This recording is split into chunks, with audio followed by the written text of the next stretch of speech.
Okay, so this will be a very short video just to show you a new utility that you have in OpenFOAM 12. I really like the utility. Well, it's not like I use it, but it's quite nice. So basically, it's a snappyHexMeshConfig. So remember, always you have phone info, and then it will give you some information about the utility and what it's doing. So basically what it's doing is creating the configuration automatically for snappyHexMesh now. So let's run. So basically what you need to do, you create your folder, constant, put your geometry. You can put many geometries there's no problem. And in system, you only need the control dictionary. So if you run this, so see that in system, it is clean.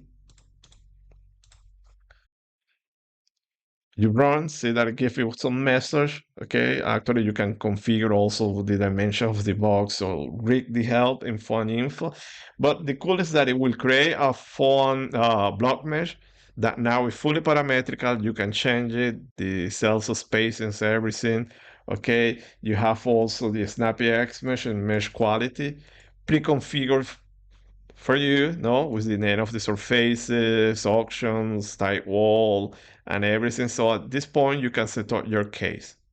So it's very cool, okay? And I have to point out that this is pointing not to this configuration file. So in case you didn't know this, so let me go at C, font, let's see. So here you have this directory, cases, and see that you have mesh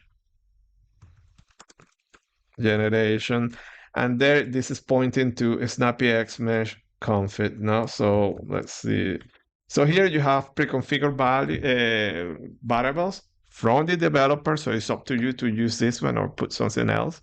So see that they recommend these values. Okay. Similar to what I recommended, maybe yes, maybe not. Remember, I have a different way to work, but yeah, it's something similar. So very cool. Okay, if you want to use one of these parameters defined here, just redefine it later. Okay, and then this is another master dictionary. And this is what is happening, okay? So at this point, remember that you will need to adapt this one, add more or less options to according to whatever we have done so far. You will need to create the zero folder with the boundary condition, which by the way, there is another option that will set up everything automatically. And that's it. So it's a nice, neat tool. I like it. So just for your information, FYI. So I hope you enjoyed this one. If you are new, you would find it helpful. Thank you and see you next video, which is related to this geometry. Bye.